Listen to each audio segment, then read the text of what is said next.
You're listening to the DolphinsTalk.com podcast network.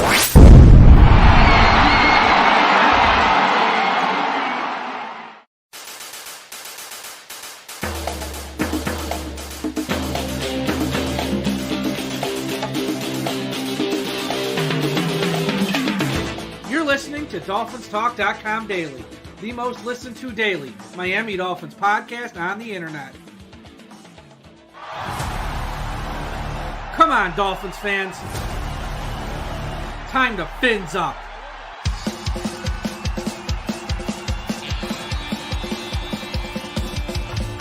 Miami's got the Dolphins, the greatest football team. We take the ball from goal to goal like no one's ever seen. We're in the air, we're on the ground, we're always in control. What do you say, Miami? Good evening, Miami Dolphins fans. How are you tonight? And welcome to the DolphinsTalk.com post-game wrap-up show sponsored by BetUS. I am your host, Tom Ernest. With me, as always, on the post-game wrap-up shows is Mike Oliva. Mike, how you doing tonight? Tom, I am great. Another season of the post-game wrap-up show, 2021 version. We've been doing this many, many years now. We were one of the first on the internet, at least, not counting radio, to do a post-game wrap-up show like this in this type of format. So another season, I'm excited for it with Miami Dolphins football and, real games, even though it's a preseason, real games now underway. Yeah, this is an exciting time. We talk about getting to this point, and now the Miami Dolphins are officially playing football again. Granted, the games aren't going to count for wins and losses when it really matters, but it was great to see the team on the field in their first preseason game in Chicago. We got some things to talk about from this game and how the Dolphins performed. Yeah, I mean, like any preseason game, there's positives, there's negatives. There's things that you really liked what you saw, and there's things that give you reason for concern. There's both positives and negatives, like any team right now in the league has right now. So Miami Dolphins, especially in the first half today, looked great on one side of the ball. On offense, they didn't look bad, but there was some red flags there that I'm sure we'll get to. But overall, it was, a good enough day for the Miami Dolphins in this first preseason game. Yeah, absolutely. And, we're going to touch on all of this as we go through. We're really going to talk about the first half of this game because the second half, we're talking about guys that may not even be on the roster going forward. And, we'll touch on Justin Fields, his performance, and obviously what he had to say after the game, which was kind of funny just to hear some of his comments regarding the game. But we're going to jump right in and talk about it. The Dolphins received the opening kick, and it kind of was reminiscent of last year a little bit, where the ground game just couldn't get things going after a 2-yard run from Malcolm Brown. 2 consecutive incomplete passes. The first one on 2nd and 8, Adam Shaheen needed to catch that ball. That was the perfectly placed ball in the soft zone of that secondary. Shaheen had to come up with that ball, and then Tagovailoa was rushed and had to throw the ball away. On third down, and the Dolphins go 3 and out. Mike, what were your thoughts on that, on the drop by Shaheen? Because obviously it's something that really stalled the drive out, and it was a great throw from Tua. Yeah, it was a perfect throw. It's one of those things, just a drop. Adam Shaheen's an interesting guy. If not for the sort of off-the-field stuff with him, I think fans would really love him more. I think some of his political stances off the field does turn off half the fan base to him. But on the field, he's still a solid player. He had a drop, not the end of the world here. And but I just think, and it was interesting that prior to the game, the Miami Dolphins for the coin toss sent out one captain, Adam Shaheen, because he's a former Bear. Don't know if there's anything to read into that. Just maybe a little bit. I'm sorry, but that's such a Patriots thing. It is. It's such a Patriots thing to do. You learn from Belichick. It's a passive aggressive type. Yep. Okay, we're sending out one guy, the former Bear, for sure. Adam Shaheen. Maybe he's got COVID and a cough on you too. I don't know, but we're starting this show with a bang. Yeah, well, it's just. Folks, I'm joking. Yes, but joking. Yeah, but Adam Shaheen, I think he's a very good player. With the Hunter Long injury, which sounds like I don't know how long he's going to be out. It does sound like he's going to be out a while, though. He might not be back to October, November-ish. Shaheen's going to have a large role in this offense, and his first drive was a drop, and is what it is. Yeah, he'll learn from that and move forward. We'll see how everything goes from there. But as the Bears get the ball and they go 3 and out, they try 2 runs to gain 6 yards, and Andy Dalton throws incomplete for a punt. And the Dolphins get the ball, and they have a 7-play, 60-yard drive that took 4 minutes and 11 seconds off the clock. A very methodical drive here, where Malcolm Brown started with a 4-yard run. Tua hit Shaheen for 2 yards, and setting up 3rd and 4, Tua passes deep down the left sideline to Mike Gesicki for a 50-yard gain to the Chicago 7. What a pass. The linebacker, I believe it was Ogletree, had his back turned chasing Gesicki, and Tua recognized it and threw it because it's almost an unguardable pass at that point for Ogletree, as he had his back turned, and you can only play between your shoulders. You know what I mean? So yeah, it was a very good throw. And the one thing on that play, Tom, was the offensive line, which we might not say a lot of positive things about, but let's get one positive thing out of the way. Had picture perfect pass protection on that play. I thought it was they gave him time to and it was a great play. Yeah, Tua was able to keep his feet moving, kept his eyes moving downfield, and teams will learn. You cannot have you can't leave Mike Gesicki on a linebacker on Mike Gesicki. It just doesn't work. 9 out of 10 times he's going to burn you, and they did it in that situation. And on 1st and goal from the 7, Tua hit Mac Hollins on a slant for 6 yards, and then same old Dolphins. They stall out inside at the 1-yard line as Malcolm Brown could not carry it in twice, setting up 4th and goal from the 3. Kind of thought they could have gone for it, but they decided to kick a field goal, give Jason Sanders some work, and the Dolphins took a 3-0 lead. After that, the Bears again go 3 and out, and the Dolphins have a 13-play, 52-yard drive that unfortunately ends in a Tua Tagovailoa interception. It was an awful throw, but overall for the drive, Mac Hollins for 16 yards that was negated by an Austin Jackson penalty. Tua hits Durham Smythe for 11. Myles Gaskin goes for 3. Tua hits Gesicki for 6 for a first down. Malcolm Brown found some running room at 6 yards, and then Malcolm Brown lost 5 yards on the next play. So it kind of negates, but 3rd and 9, Tua hits Mac Hollins for 14 yards. And it's just like the notes from practice throughout the week was Mac Hollins no one could guard him. No one could guard Mac Hollins, and he's really starting to carve a roll out here with Tua. And it's going to be hard for the Dolphins to move on from Mac Hollins. And I thought for sure Mac Hollins could have been a guy that they could move on from after getting Waddle. They can do some special team stuff with like Robert Foster and things. But Mac Hollins has been performing well all summer long. That is not a Kid Rock reference. I do not like Kid Rock. Tua Tagovailoa hits Malcolm Brown for 7. And then on 2nd and 3 for no gain at the end of the first quarter. Score is 3-0. 3rd and 3, Malcolm Brown for 2 yards, setting up 4th and 1, and it was picked up for a first down. Tua then hits Gaskin for 3. Gaskin goes for 14 yards, and then Tua throws the interception. It's a ball he had to eat or throw away. It's not something that you want to force in that kind of position. You're taking points off the board. It's a learning experience for Tua. It was not a good throw. Let's be real about it. We can praise him. At the same time, we have to call it the way it is. It was not a good throw. It was not a good decision, and he admitted that after the game. Yeah, there's a few things here. I know Louis Riddick of ESPN said Adam Shaheen has to be more aggressive to try and get the ball. That's true too, but it's still you still don't throw the ball late over the middle in that part of the field. It was a bad read into double coverage late over the middle of the field. It's a bad decision. When I know some fans on Twitter get mad when he's saying anything slightly negative about Tua. Nobody's hating Tua. Nobody's bashing Tua. It's just one bad play over the course of a game. That's all it was. Aside from that one bad play, Tua was fantastic today. So nobody's bashing Tua. But when you're in the red zone, you can't make a throw like that. It's a bad decision.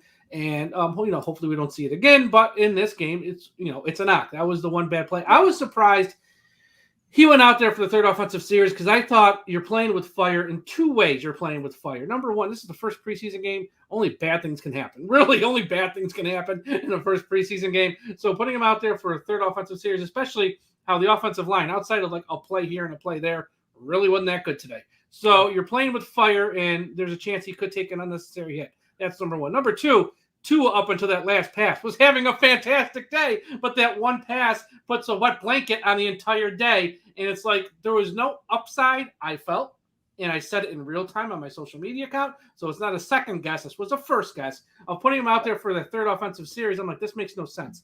And, is it the end of the world? No. Is it that big a deal? No. But it does. That one pass, that one interception kind of puts a wet blanket on his entire day when if you take him out after the second offensive series, you're like, wow, he had a pretty good day and you look good. Let's go on to Atlanta next week because I know fans get excited for these preseason games, but they literally mean nothing. Only bad things can happen.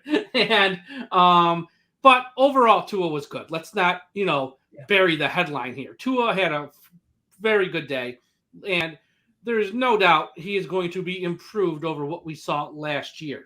So, and plus he also didn't have Parker, Williams, Will Fuller, and all that good stuff. So, is what it is.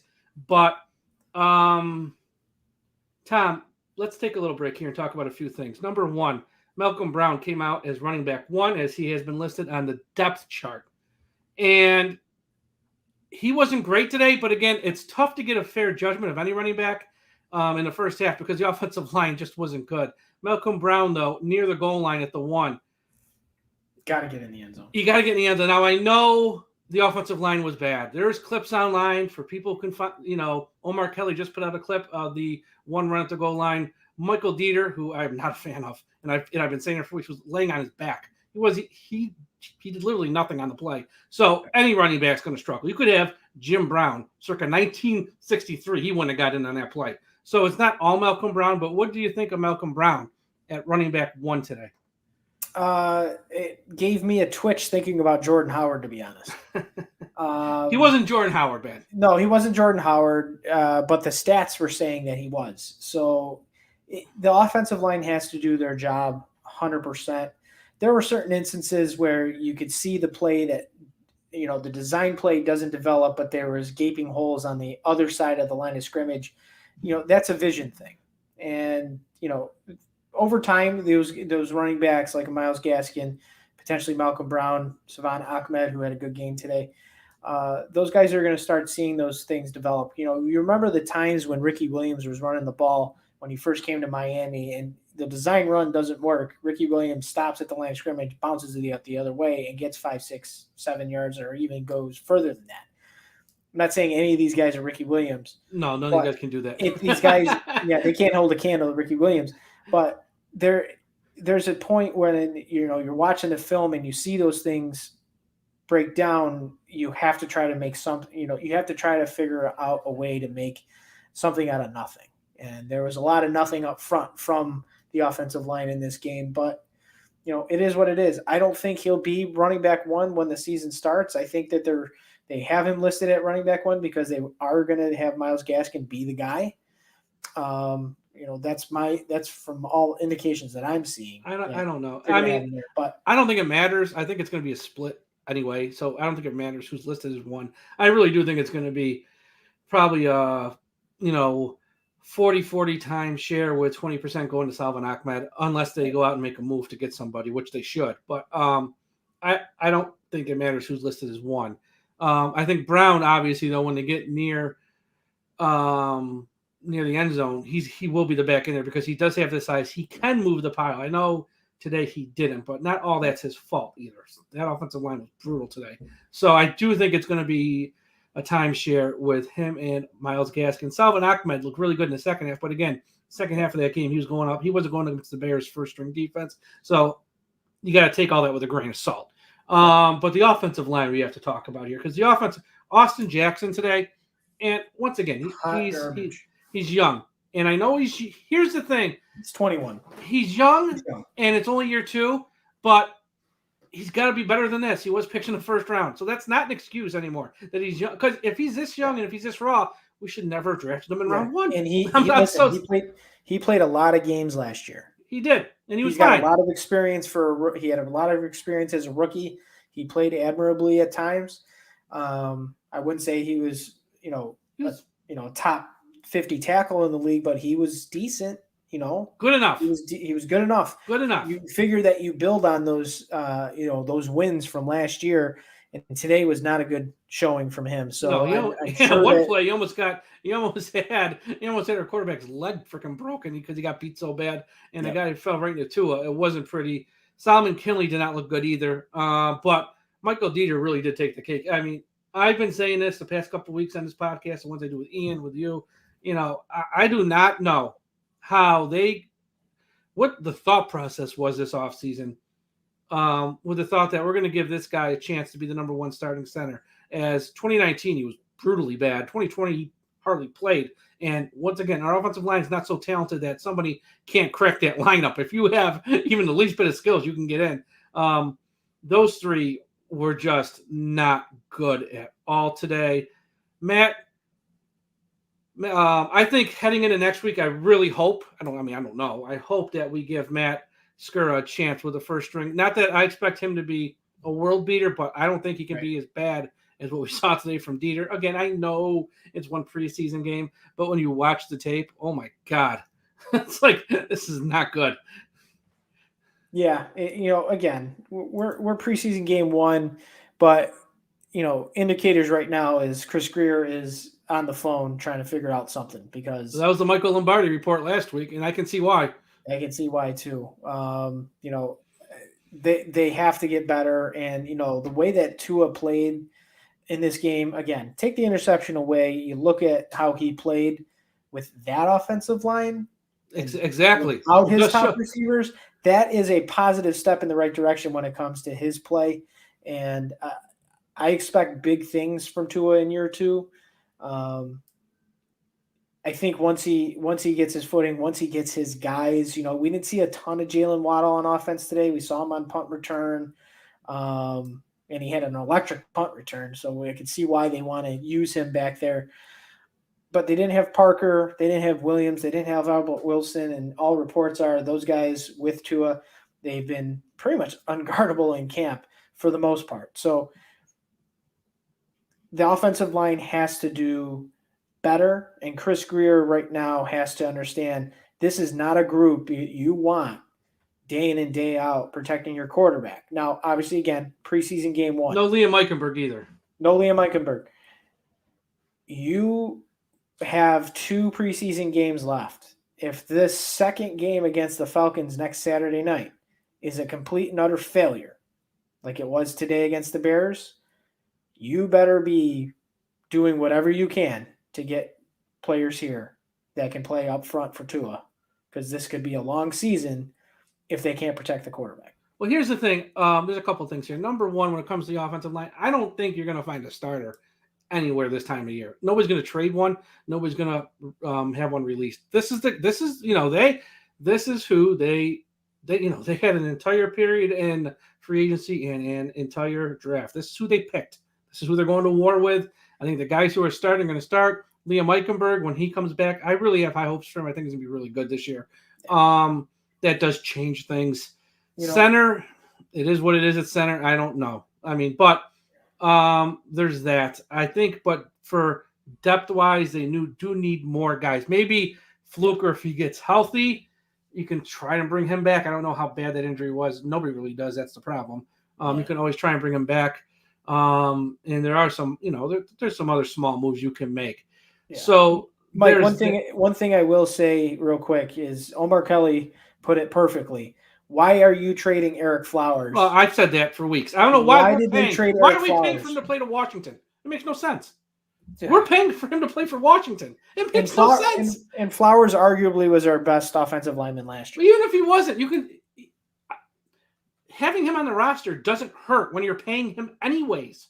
You're paying him anyways. So what does it hurt if he's your second string guard or maybe he's your first string guard? Who knows? But we're paying him anyways. That's the part that makes no sense. If we had significant cap savings, which there was some small cap savings, but nothing significant. If there was significant cap savings, I can say this makes sense.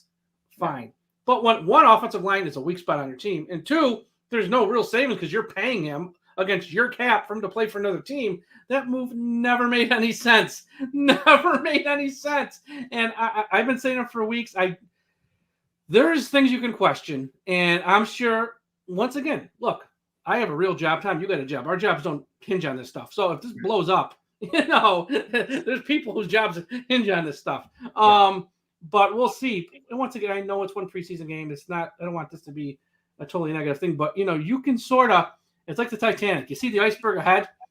You kind of know what's going to happen. I mean, it is what it is. I don't have to see 3 or 4 more games to know some of these guys who have never been successful. But the other thing I want to mention on a positive note was special teams. Waddle and Grant both looked electric on punt returns today. And I don't know if Grant has any true trade value. I mean, I don't know if anyone's going to trade for a guy like Grant because there are other guys like Grant in this league.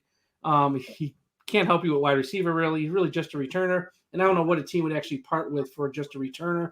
But wow. Both of those guys looked very good today. Special teams overall looked very good today. Yeah. And that will be a strength. I know it's a part of the game. I know some people like to think it's a huge part. I don't know if it's a huge part, but you can get hidden yardage in return games, and those two looked fantastic. Yeah. The special teams does play a huge role.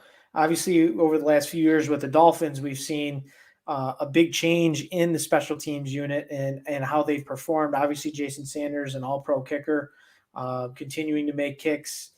And, Matt Pilardi coming over from Carolina, he looks big leg. Part of a big leg. He's got a big leg, and he looks fairly consistent so far in comparison to what we've seen with Matt Hawk over the last few years, where he struggled at times. He had the shanks on a consistent basis, unfortunately. But, with the 2 return guys, one Grant punt return as we were going through the game here, his punt return went for 34 yards and set him up at the 36-yard line. Yes, it ended in a field goal on that drive, which was Jacoby Brissett's first drive.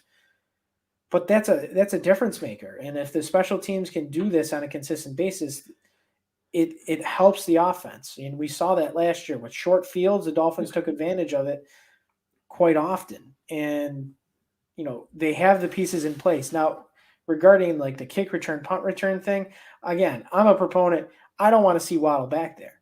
I do. I want the ball in his hands as much as possible.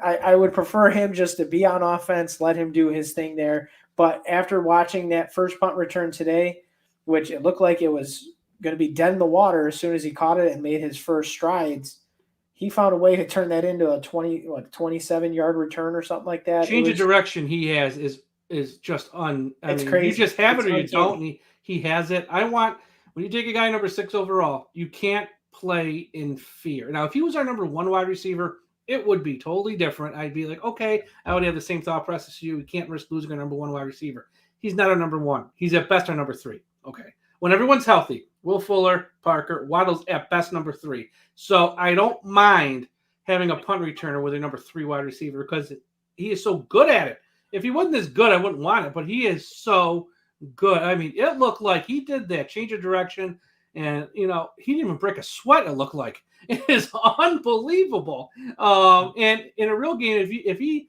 gets 3 or 4 opportunities like that, I know he's going to get you yardage. And the thing about special teams, where this can really help Miami, both when you punt and when you return a punt, you can flip a field. And if you can flip the field multiple times a game, that is sort of those puts a lot of game within the game. Yes, it puts a lot of just overall. It can help out your defense if you can pin back an offense and help out your offense if you give them a shorter field to work with.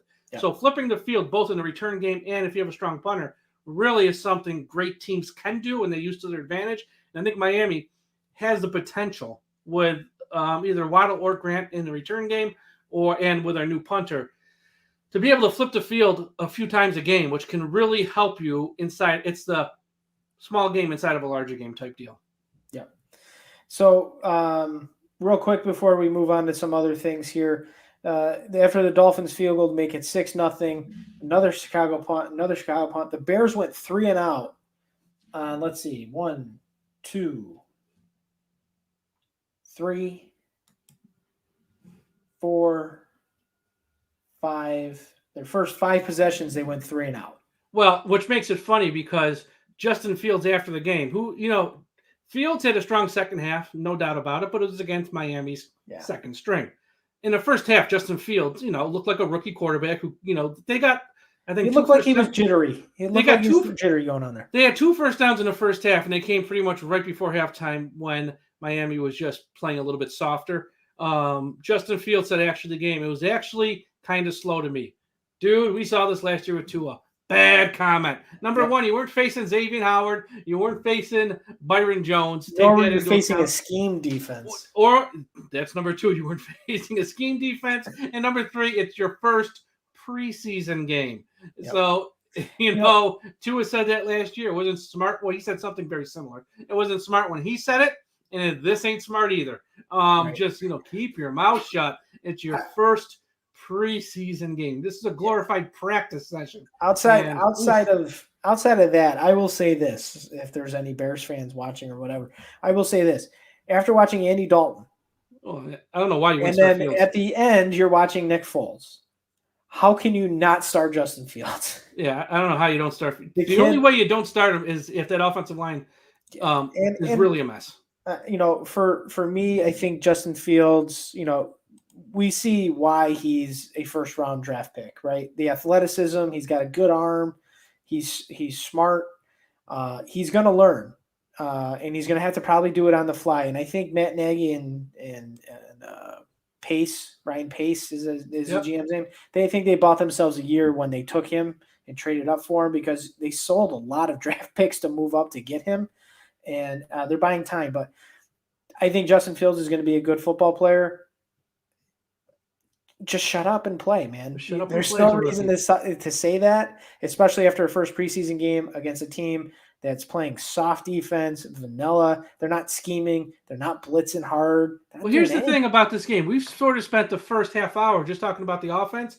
The Miami Dolphins defense in the first half was freaking amazing. They gave the Bears nothing. Time of possession at one point, right before halftime, up until the Bears' final drive, was Miami with 18 minutes. The Bears was 6th. Like you said, the Bears didn't have any first downs up until their final drive. Nope. No Jones, no Agba, no Howard. Nick Needham was absolutely amazing today all over the field. Igbenogany had one very good play, one very bad play. Overall, it wasn't awful for Igbenogany. He played okay. The Miami Dolphins starters looked amazing on defense. There's no negative things to say about the starters. When the second string came in, shocking when they struggled because they're second string. But the starters shut down the Bears the entire first half. If this was a real game, Justin Fields probably wouldn't have scored 1 point because the Miami Dolphins starters were eating them alive. So for the criticism we put on the Miami Dolphins offensive line and the running backs and, red zone offense, the other side of the ball was absolutely amazing. Defense was incredible. The way that I would look at this, Mike, is the entire first half. You're playing your starters is the way that Brian Flores did it. He's playing his starters and he's playing the guys that are going to be rotational players in the first half. So he ran like a normal kind of thing where, hey, my starters are going to be out there. I'm going to play my rotation guys in the second half. I'm playing the guys that are trying to make the roster. The Dolphins in the first half. So here are the numbers. Okay. The Dolphins defense gave up 9 total rushing yards. They gave up 70 yards through the air for a total of 79. On the last drive from the Bears before halftime, they gained 42 yards. So half came on one drive.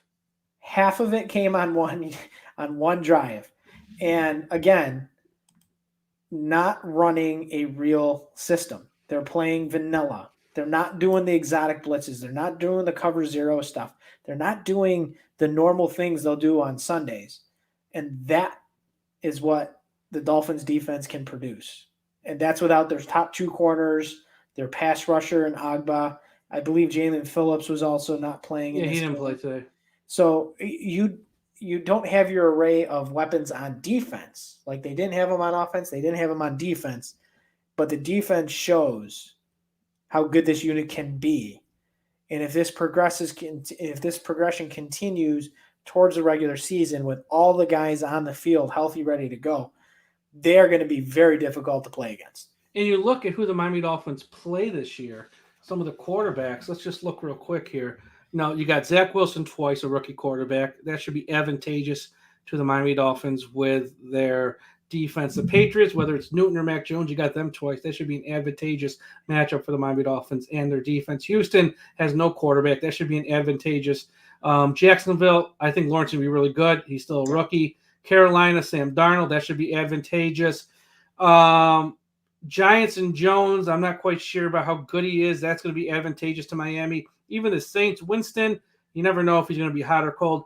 The Miami Dolphins have a lot of advantageous matchups this year, where if they are playing at the level we expect them to on defense, they should be able to feast on rookie quarterbacks or subpar quarterbacks. And that's going to help this team win games, especially if they do struggle to run the ball, if they do struggle with the offensive line, if they're just good enough on offense. I think matchup-wise, because Miami's secondary is really, really good. Okay, I mean, Eric Rowe today played fantastic, and he was fantastic last year. There's a lot of positives and a lot of optimisms for this Miami Dolphins defense. I know I've been watching, and we're going to talk about this too shortly, sort of these shows that talk about gambling this upcoming season. And when they talk about the win total for the Miami Dolphins, most places have it at either 9 at 9.5. And a lot of these shows with these quote-unquote experts on gambling are saying, well, the Miami Dolphins can't be as good in 2021 as they were in 2020 on defense. And I'm not so sure, because I know they had a lot of turnovers last year. And part of that is there's a little luck involved with that. And is Howard going to have 10 interceptions this year? Probably not. But he still might have 6 or 7. And 10's a lot. That's asking a lot for him to do that again. But he's still going to have a few.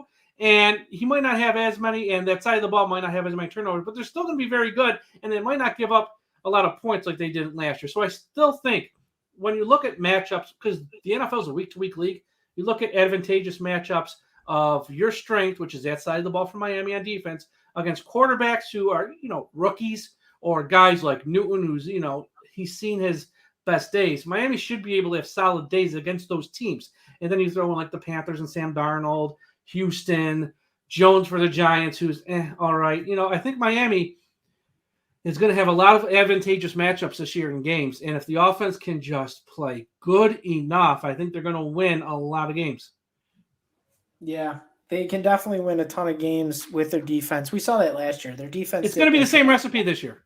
Yeah, same recipe. But better. I think they got better. more. Yep. I think they got better pieces. Javon Holland obviously is a P. Jalen Phillips. They have an array of weapons on defense that can cause hell. And watch out for Brendan Scarlett too. And watch out for Scarlett there, like the linebacker. I think he's going to have a good year. Yeah. Duke Riley had a good game today too. Well, except for the one touchdown, which he totally blew the coverage on. Yes, yes, but at the same time, they're playing a vanilla defense. They're not scheming for that. Yeah. That was like a real play that the Bears run for that touchdown.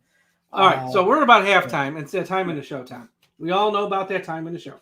So, first, fantasy football draft season is upon us. It's that time to put the PP back in your PPR league. With the sponsors of today's show, Manscaped, the leaders in below-the-waist grooming, just launched the new Performance Package 4.0. Don't neglect your balls like the Packers front office have been neglecting Aaron Rodgers.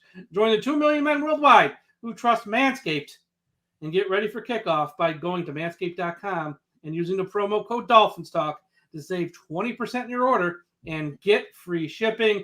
This will help tame that Troy Polamalu in your pants. The Lawnmower 4.0. This spaceship is here to guide you on a journey to trim your body, balls, and even your A-gap.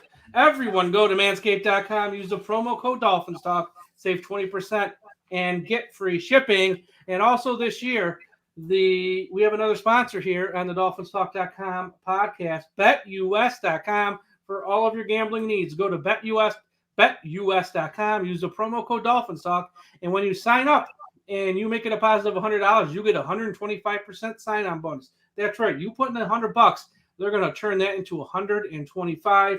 Hey guys, with sports betting season in full force, easy for me to say, with college and NFL football fast approaching, you need a sports book with integrity and longevity like BetUS. You may already know this, but BetUS have been the pioneers in the sportsbook industry for almost 3 decades, thriving and paying their loyal customer base.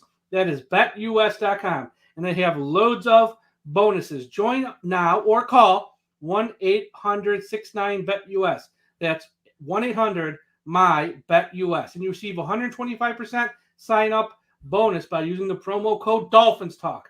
They have a re-up and referral bonus also. BetUS is known as America's favorite sportsbook for a lot of reasons. BetUS is all of your Major League Baseball, NFL games with teams and player props and loads of NFL features and NFL odds up already. You can bet UFC matches and props, PGA golf, round matchups, and live betting on most sports, including golf. The online casino has hundreds of games, and the racebook has all your horse tracks. They have every bet type imaginable, and that is in the Sharp BetUS mobile platform is easy with full betting options. Everyone go to BetUS.com, use the promo code Dolphins Talk, and get 125% sign-on bonus. BetUS.com. Now, my degenerate gambling is now. We're at that time of the year, and I guess we can make that announcement that Tom and myself, for the past, 10 years or so, roughly, we've both written at one point. I started it, and Tom took it over, the Gambling Corner article that we drop every Saturday morning with the hot picks on Saturday, the college games Sunday, the pro games. This year, we're going to make that a YouTube show, podcast form, which you can watch us record live, and you can see it probably prior to Saturday and get the picks in. So it gives you some time to place your bets before the weekend's big game. So look out for a new DolphinsTalk.com Gambling Corner show exclusively on YouTube. Go to the Dolphins Talk YouTube page, subscribe, and smash that like button. Smash it, you millennials! I tell you. All right, so we're gonna wrap this up. In regards to the game, because we know what the second half was Justin Fields running the ball, throwing the ball. Dolphins really couldn't get anything going with Reed Sinnett in an offense. Final score was 20-13. Again, take this with a grain of salt. It's a preseason game, but when you look at the numbers, when you look at the guys that are going to be playing on Sundays on a consistent basis, the Miami Dolphins offense produced significantly. Over 200 plus yards of offense in the first half. They scored 13 points, and they only gave up 79 total yards of offense to the Bears, while giving up 42 of them on the final drive of the first half. So I think it was a very good showing. There are good, there is bad. We've talked about that. At the end, the Dolphins move forward. They come back home to play at Hard Rock Stadium next Saturday night against the Atlanta Falcons, who got worked by the Tennessee Titans in their first preseason game. So we'll see what is going to be in store and how Brian Flores is going to run this, but he is not afraid to keep those starters in until he feels they've got enough work. So, well, that was the one thing about today's game. Yeah. If you notice, a few quick hitters here.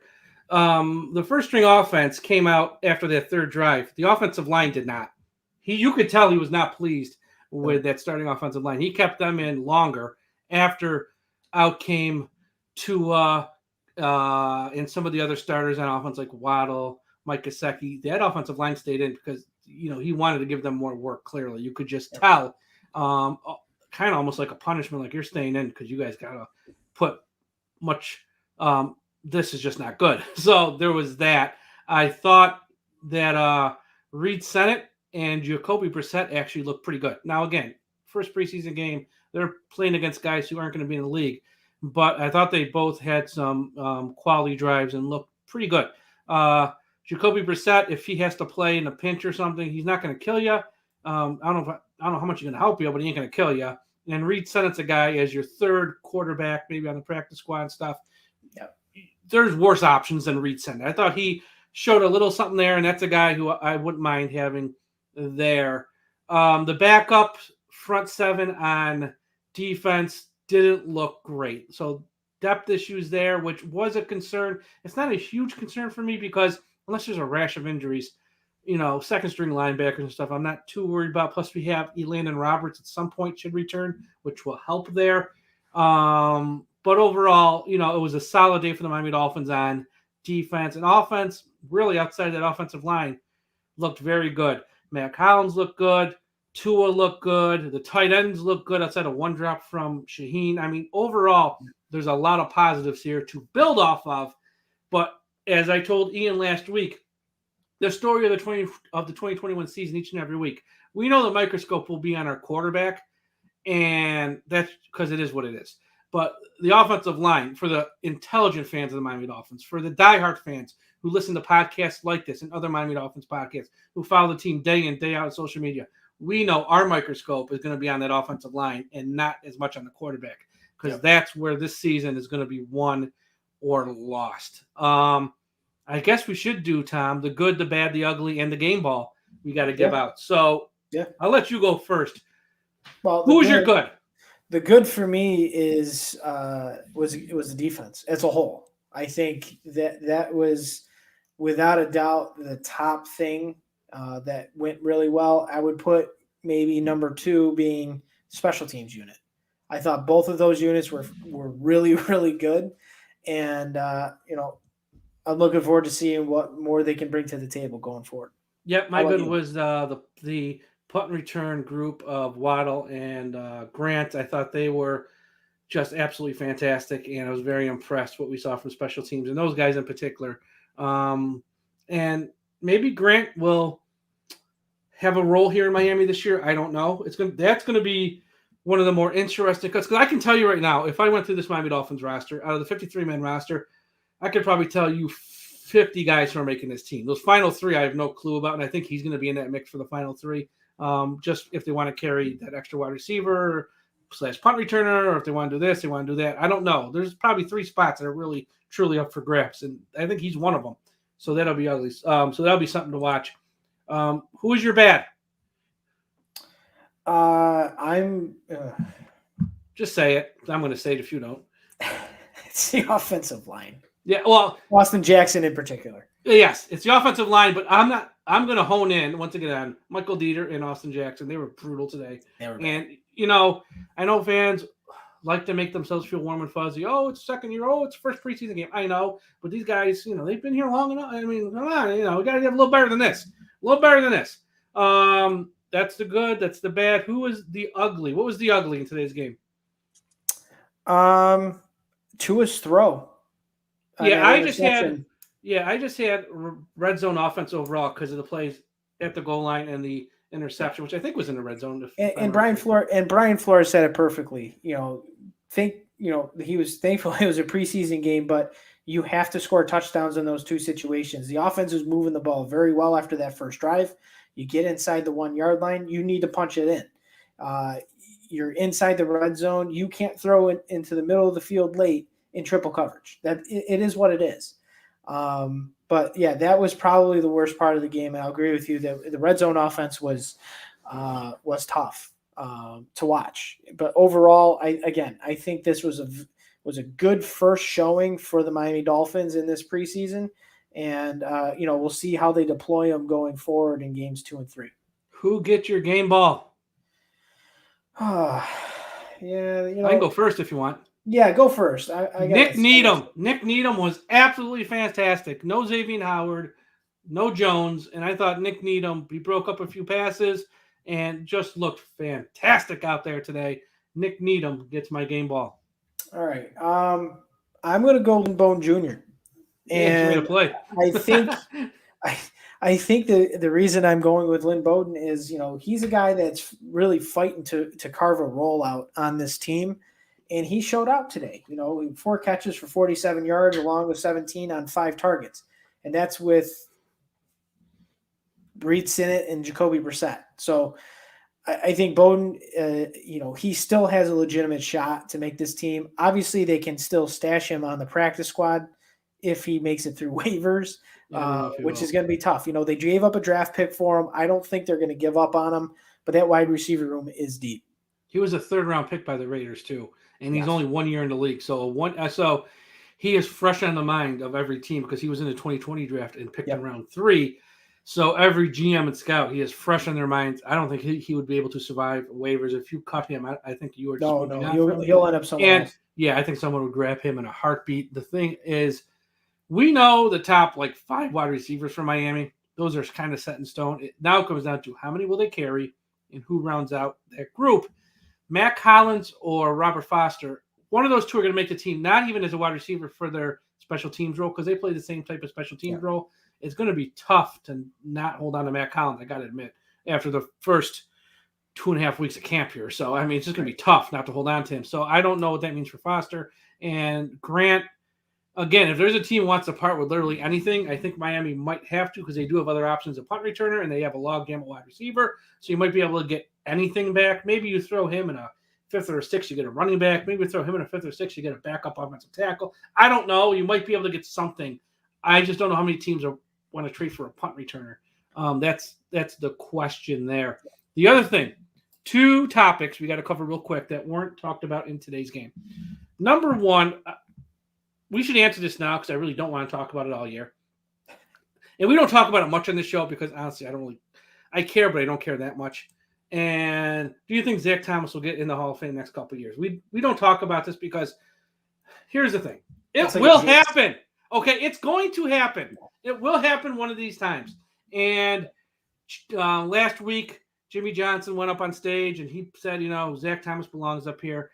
Everyone knows Zach Thomas should be in the Hall of Fame. Zach Thomas will get in the Hall of Fame. Some guys have to wait longer than others. Harry Carson with the Giants had to wait so long, and he got so mad at the end of his wait. He goes, even if they call and invite me, I'm not showing up. Guess what? Within a couple of years, they called, they invited him, he showed up because nobody's turning it down. So some guys, it's unfair, but some guys have to wait longer than others. And I know there's a big thing this week with Armando Salguero. He is leaving the Miami Herald for a new outlet he will work for, and people say, well, now we got someone else.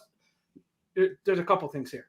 Yeah. Armando has no say in this. He goes up there and gives a 5-minute talk to sort of present him. What he is presenting is he worked with the Miami Dolphins on the presentation. It's not like Armando's at home with a pen and paper writing stuff down. He works with the organization to put Zach in the best light. He's just reading the presentation, number 1. Number 2, those voters know who they're voting for before any presentations are given. Okay, you're not going to sway any of those guys. They are long-time, old-school football reporters.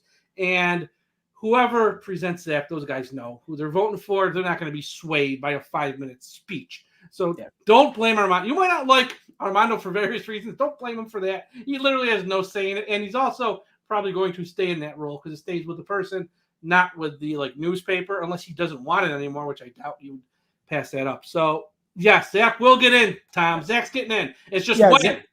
Zach's going to get in. And, the last 2 years, he was that close. Exactly. The last 2 years. This past year, I mean, you go back to a couple years ago when the Super Bowl was in Miami. He was on the cusp of getting in. He just missed out. This past year's draft class, it was tough to get him in just based on the guys that were getting in the 2021 draft. And next year's is a weak class. It's very weak. Next year's draft class is very weak. But that's not a knock on Zach Thomas. But when the voters look at it, he stands out as one of the best guys to get into the Hall of Fame next year. And I believe he will definitely get that call next year for the Hall of Fame. Yeah, and a lot of these voters, and I don't like this logic. I think it's dumb, but a lot of voters, that's just how they feel. The question is, I'm not putting him in on the first ballot. I'm not putting him on the second ballot. He's like a 4th ballot guy or a 5th ballot, which I don't get it because you're either a Hall of Famer or you're not. Now, if you got 8 other guys who should be in over him and somebody's got to be the cutoff, you could say, okay, I'm putting in those 8, but I'm saving Zach for next year. That is fine. But he'll get in. Everyone needs to relax. He's going to have a day in Canton. You're going to all drive out there and party and enjoy. It's going to happen. Yep. But, I know fans get really worked up over that, and it's going to happen. He's a Hall of Famer. He's got multiple people now campaigning for him in their speeches. That's a big help. You got multiple people now. 2, not just 1, 2 campaigning for him in their speeches. So he'll get in. The other thing we have to talk about, And I know it's last year, but it's very newsworthy. And this is like a news podcast. We have to talk about this. Tom, the Ryan Fitzpatrick quote this week and the Chan Gailey quote this week sort of pulled back the curtain on the 2020 Dolphins. And once again, it's last year. These guys are gone. So on some level, it's who cares. But on some level, it does tell you the logic and the mindset of the decision last year to put Fitzpatrick on the bench and insert Tua. And let me just read the quotes for those who missed it. Ryan Fitzpatrick in The Athletic. I have a ton of respect for Coach Brian Flores, and we have a very good relationship.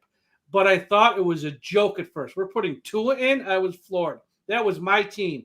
I fought through the shit with those guys. I get the way the NFL works. I get it. But to have it happen the way it did, sort of like a question mark. I mean, last year, there was a lot of reports, unnamed sources, player in the locker rooms, questioning this move, blah, blah, blah. Was Fitzpatrick one of those guys? I don't know. But if he is expressing that now a year later, you know for damn sure he was expressing that in the locker room to other teammates in real time. Yep. So when we see quotes and you see reports of unconfirmed sources, unnamed players are saying this, and fans, if it's not a positive thing, it's a negative thing. Oh, no, that's not true. He's making it up. No, this probably happened. Okay. And it seemed like there was a divide in that locker room.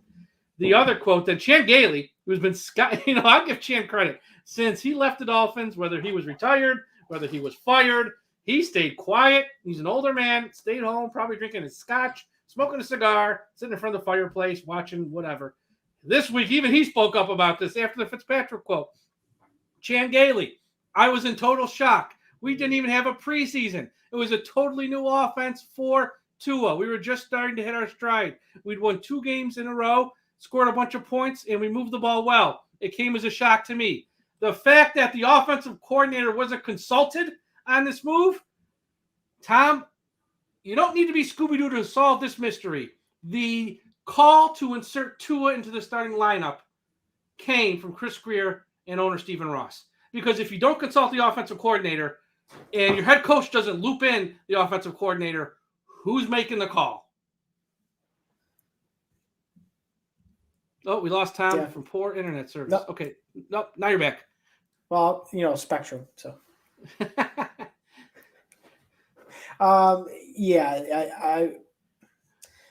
Chan Gailey just needs to stay quiet. Chan can talk. Okay, he's allowed to talk. No, put a muzzle on. It's fine what he said. Chan talk. But I saw enough from his play calling. But if I need to see him or if he's telling the truth, though, which he got no reason to lie, and nobody came out and said Chan's lying. Though that quote's been out there about however many days now. It does give you insight into what the thought process was last year when your offensive coordinator isn't roped in on a decision like this. When he's floored, when the quarterback's floored, either Brian Flores as the head coach isn't consulting with these people, or this call came from above the head coach. And we could love the Dolphins. We're all fans. We can be critical of them at times, though. And I'm not even sure there's something to be critical of. It just is what it is. This call came from the owner and the general manager, not from the offensive coordinator, and probably not from your head coach. It just is what it is. And it's really not that big of a deal. Well, not now because they're all gone. But what did they expect? Did they think that Tua was just going to ride the pine all year? He was the 5th overall freaking pick. No, I know, but the thing is, they weren't even told or made aware this might happen. If you're going to make a change of quarterback, your offensive coordinator should be in on that conversation. Okay, he called the plays. You should tell him in advance. Listen, Chan Gailey is the biggest. He's the biggest rah-rah guy for Ryan Fitzpatrick, and the same thing goes for Ryan Fitzpatrick when it comes to Chan Gailey. That's why Chan Gailey got the job, is because it's Ryan Fitzpatrick. But this also tells me that because they were shocked by it or whatever else, Chan Gailey did not do enough to help Tua last year. Let's be blunt. Well, because he was caught off guard with Ryan Fitzpatrick, and Ryan Fitzpatrick being his boy. Listen, we can go in circles about this. Well, the decision was made because Tua is the guy putting the asses in the seats, not Ryan Fitzpatrick. Here's the thing, but if you connect the dots, if you hire Chan Gailey, did they not tell him the plan is to start Fitzpatrick at some point? We're going to move to Tua. Be ready for it? Because from what his quote is, he wasn't ready for that. And he didn't have an offense ready for Tua because it sounds like they didn't tell him that they're going to play him this year, and it came out of the blue. And at least if they told Chan, look, in the next week or 2 or 3, we're going to insert Tua, be ready. He said he was caught off guard and was never told that. So my thing is, it's not a knock on Chan. I know people like to knock Chan. It has nothing to do with Chan. Take out the name Chan Gailey. Put any offensive coordinator's name. Put an offensive coordinator Tom Hardesty. If they don't consult you on a move and have you ready to go, that's just poor planning, poor leadership, a mistake from the organization top. It has nothing to do with Chan. It could be any offensive coordinator X. I don't care who the name is. It's just, how do they not consult your offensive coordinator when you have a young quarterback ready to go in and everyone's caught off guard with their feet on the floor? Like, what the hell are we doing? Like, how was there no consultation where they weren't told in advance? That just is mind-boggling to me on the NFL level. That's the part that's just like, what were they thinking? But here's the other side of that. You're an offensive coordinator. You know you have a young quarterback. Aren't you preparing him for this situation if Fitzpatrick gets hurt? Shouldn't you have something available for your quarterback, your backup quarterback, if he goes down? That's just unpreparedness. Yeah, but you're going to build an offense around your starter. That's just how this league is. The starter gets all the reps in practice.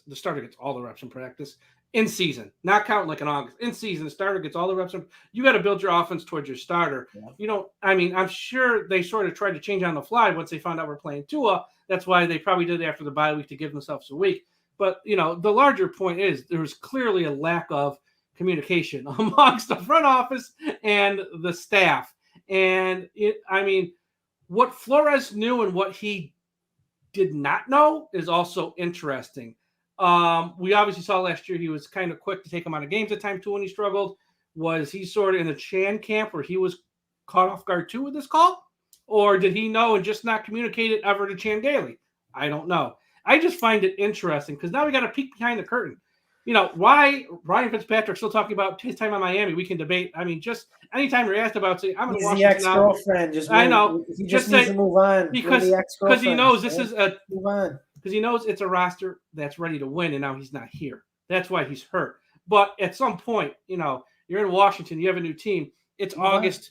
It's the week of August 9th when he said this. You're asked about this, say, I'm now in Washington. I'm not talking about last year. And Chan Gailey, I'll give him credit. He has stayed quiet for, 8 months. He hadn't said a word. But you know what? This week, with that quote, he goes, no, I'm chiming in. Because everyone's saying blah, blah, blah. He goes, Chan goes, I didn't know either. So he can defend himself. He's entitled to. It's just a peek behind the curtain to the 2020 season. And, because we saw those unnamed sources, unnamed quotes, players off the record. It all appears to be true from what these two are saying, that they just weren't if it was communicated better, I think there would have been no issue. Clearly, this was a lack of communication from the top of the organization down. And that's what the issue is. The people involved doesn't matter. It's just the lack of communication, which you don't usually see at this level with teams that win 10 games in a year. That's the part that's astonishing. They still won 10 games in a year. So I just found that very interesting because it just goes to show, a few misconceptions we can kind of put to bed now because that call clearly came from above. And I'm glad that they made the call. I'm glad, they needed to see what Tua had. Gimping around, running at like 70%, 80% health on that hip. No preseason, no offense designed for him. He went 6-3. We can't worry about what happened last year with Ryan Fitzpatrick and Chan Gailey, but we need to make sure we're focused on what Tua can do going into year 2. Good luck to Ryan Fitzpatrick. I hope Chan Gailey falls off his rocker here soon enough. Oh, that's mean. That's very mean. Look. Chan Gailey. I don't care. They won 10 games last year with Chan Gailey as the offensive coordinator. You can't rip him too much. They still won 10 games. They almost made the playoffs. But you can, because Chan Gailey didn't call any decent plays until after he had his afternoon freaking oatmeal cookie. And after halftime, the offense finally showed up. The first half, the offense was terrible. Yeah, I know. But, okay, great. He figured out how to put together some second half drives and the team won games. And I'm happy about that. But Chan Gailey, to me, old school mentality. He was not the right fit for Tua. No, he wasn't. And that's not why he was here. But Right. He was here for It's Ryan just that Fitzpatrick. peek behind the curtain, just let you know who's really calling the shots in Miami. That's the lead with those two quotes. That's the lead. Who's got the power in Miami? And it's sitting up top there with people not on the staff, let's just say. So next week, the Atlanta Falcons. Joint practices again this week. It should be interesting. Someone sent me a tweet. I don't know if it's true, that Atlanta is using the second preseason game as their dress rehearsal. I saw today while watching the Giants and Jets. The Giants are using the third preseason game as their dress rehearsal. I think every team's going to use either second or third. Every team's going to handle this not the same way. So I don't know what Miami will do. If I had to guess, I think most teams will use the third as their dress rehearsal. I know, once again, if that tweet I got today is true, that Atlanta has announced it'll be the second, then maybe some teams are using the second. We'll see in Miami. I honestly don't know. Flores hasn't said in his media sessions all week, so it'll be interesting to see what Miami does this week, who plays, who doesn't, and we'll see we'll see this week how the offensive line looks. I expect to look a little bit better because the Bears' front seven is very, very good. Atlanta's isn't as strong. So if the offensive line struggles against this week, that might be a major red flag. I think they'll look a little bit better against Atlanta because Atlanta doesn't present the same challenges that Chicago does, both in practices and in a preseason game. Absolutely. So we'll be back. We're going to start getting more shows ramped up through the week. We'll give you some news and information here at DolphinsTalk.com. Please be going to the website, DolphinsTalk.com, for all the latest Miami Dolphins news and information. Thank you all for tuning in. Thank you all for listening. If you are listening on the next day, that'll do it for the post-game wrap-up show. Mike, anything to add before we sign off? No, just be sure to go to betus.com, use a promo code Dolphins Talk, go to manscaped.com. Once again, same promo code, save 20% and get free shipping. Also, go to our YouTube channel, subscribe. We have a lot more YouTube content. Let me say that again. YouTube content coming in the weeks in the lead up to the season and in this upcoming season. So everyone go to YouTube, search for Dolphins Talk, subscribe to the channel, and smash that like button. Absolutely. Everyone have a great evening, and we are out. Fins up. Let's go.